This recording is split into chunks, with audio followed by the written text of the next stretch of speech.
When I speak of the divine, I am speaking of first cause, the eternal original source from which all things arise. This first cause is pure, unchanged, unchanging.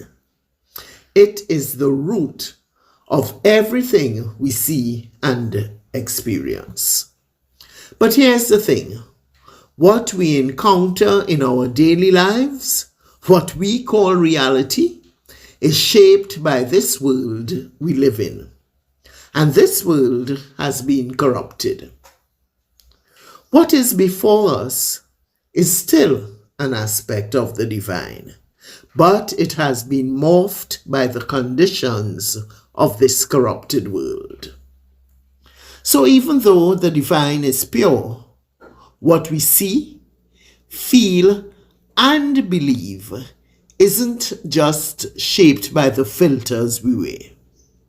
The filters actually transform what stands before us. The moment we see through a filter, the thing itself begins to take on the shape of that filter in our experience. Like a painter working under colored light, every choice, every blend, every stroke is changed by the lens. And the final picture is no longer what we thought we were creating. Greetings and welcome. I am honored to share this reflection with you today. This reflection asks us to pause and consider a hard truth. We live in a corrupted world, and all interaction with divinity is experienced through its contaminated filters. No matter how pure our intentions, no matter how sincere our heart, we are interacting with the divine through layers, through filters formed by culture, beliefs, fears, and the very system that surrounds us. When I say corrupted world, I mean the world as we know it now. A world where greed is praised and generosity is seen as weakness. A world where how you look seems to matter more than who you are. A world where systems are built to control, not to lift us up. A world where even spiritual truths get twisted. They get used for power, for profit, instead of for freedom. This is the world we were born into. This is the world that shapes what we call success, the world that shapes what we call holy, the world that shapes what we believe is possible. Corruption isn't always loud and obvious. Sometimes it is quiet. It seeps into language, into habits, and into our expectations. Contaminated filters are the layers that sit between us and clear communion with the divine. These filters are like wearing glasses that are smudged or sunglasses that tint everything with their color. They don't just blur reality. They change how we see, how we feel, and how we respond.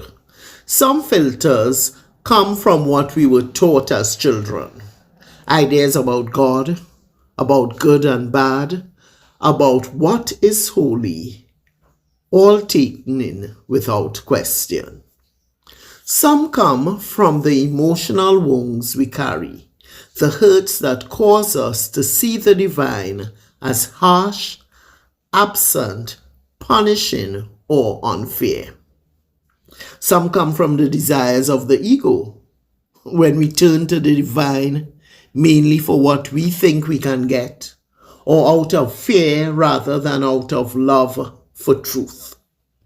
and some come from the cultural and religious overlays. The names, the labels, rituals, and teachings that may have started pure but became distorted over time and can never fully capture the fullness of first cause. We believe what we see through our filters.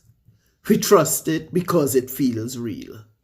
But what we see through a filter is not always what is truly in front of us. Our judgments, whether we think something is right or wrong, color what we see. And because of this, we can end up walking paths that take us further from what we actually want. Most of the time, we are not brave enough to question the filter. We hold on to what we see because it feels safer than asking, is this really so? But what we see now, right in this moment, carries more weight than the truth of the past.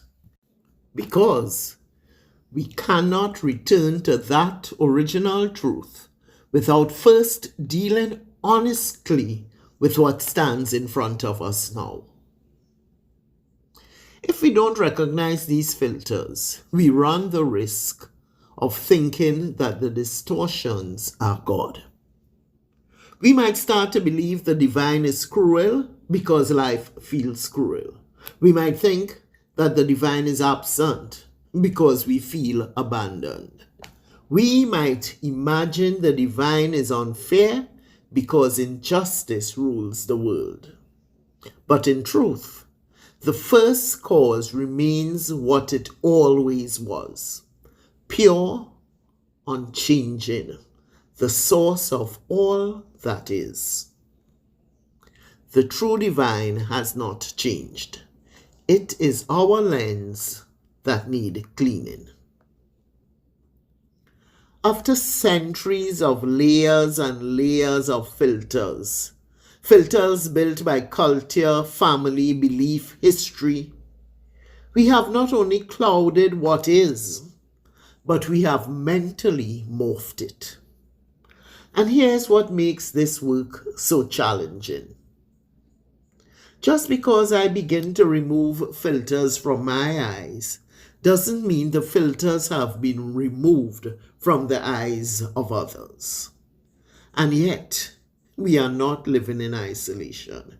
We are living in part with each other's reality, shaped by the filters they still wear.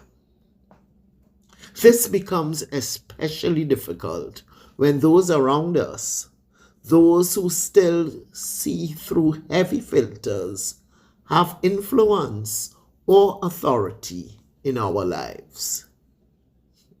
It means that even as we try to see more clearly, we are navigating a world shaped by the views, fears, and beliefs of others. And it goes deeper still. When we see something a certain way, we actually change its structure. The lens we look through doesn't just color what we see, it shapes it. Reality bends under the weight of our perception. So what can we do? Our task, if we wish to connect more truly, is to clear the lens. Not perfectly, not all at once, but little by little. We start by pausing before we jump to conclusions about what we see or feel. We ask ourselves gently, what filter am I looking through today? We choose to be honest with ourselves and kind with ourselves. And each time we do this, we take a step toward clearer communion. Every time we question an old belief that no longer serves truth, we wipe away a bit of the grime. Every time we choose honesty over pretense or kindness over control, we polish the lens. Every time we act with love, we let more light in. So today I invite you to pause before assuming you are seeing clearly. To ask yourself gently, what filter might be shaping how I see the divine today? To remember that the light of first cause always shines. Our work is simply to clean the window so we can see it more clearly, so we can see more of it.